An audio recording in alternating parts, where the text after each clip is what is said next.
अस्सलाम वालेकुम। ईयरबड्स छोटे स्पीकर का एक पेयर होता है जिसे हम अपने कानों में पहनते हैं और इसके ज़रिए से हम फ़ोन कॉल्स और म्यूज़िक वगैरह क्लियरली सुन पाते हैं।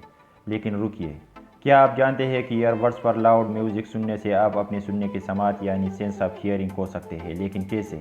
चलिए देख लेते हैं कि ये ईयरबड्स कैसे हमारी ईयर्स को डैमेज करते हैं। देखिए, हमारे कान 3 पार्ट से मिलकर बना होता है जो कि मिलकर काम करते हैं और ये साउंड वेव्स को प्रोसेस करते हैं। ये 3 parts outer ear, middle ear और इनर ईयर से। अब ये जो इनर ईयर है जिसको हम कॉक्लिया भी कहते हैं, ये एक फ्लूइड फील्ड स्ट्रक्चर है और इसमें टाइनी हीयर सेल भी प्रेजेंट होते हैं। ये हीयर्स हमारे दिमाग को साउंड मैसेजेस सेंड करने में मदद देते हैं। देखिए, साउंड में जब हमारी ईयर में एंटर होते हैं तो ये हमारे ईयर ड्रम्स में वाइब्रेशन क्रिएट करते हैं। ये वाइब्रेशन फिर हमारे मिडल ईयर में प्रेजेंट टाइनी बोन से प्रेजेंट होते हुए हमारे कॉक्लिया में ट्रांसमिटेड होते हैं। जैसे कि मैंने आपको पहले बताया कि कॉक्लिया एक फ्लूइड फील्ड चेंबर है जिसमें टाइनी हीयर सेल भी प्रेजेंट होते हैं। ये वाइब्रेशन फ्लूइड और इन छोटे छोटे हीयर सेल में से पास होते हैं। ये हीयर सेल इन वाइब्रेशन को इलेक्ट्रिकल इम्पल्सेस में कन्वर्ट करते हैं जिनको फिर हमारे ब्रेन की तरफ भेजा जाता है और यूँ हम सुनते हैं। जब हम हाई वॉल्यूम में किसी साउंड को सुनते हैं तो साउंड वेव की फ्रीक्वेंसी बढ़ जाती है जिसकी वजह से कॉक्लिया में प्रेजेंट हीयर सेल तेज़ी से मूव करने लगते हैं।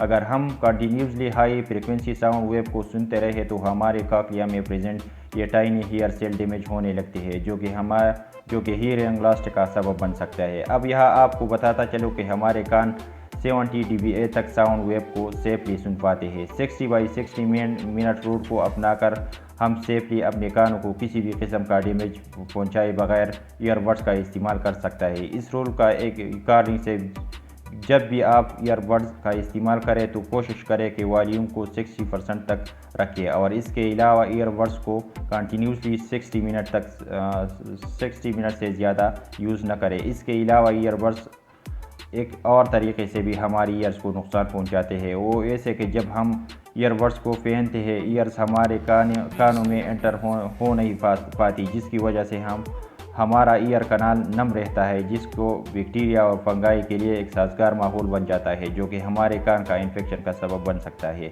आई होप आज का इस वीडियो से आपको कुछ न कुछ नया जानने को ज़रूर मिला होगा।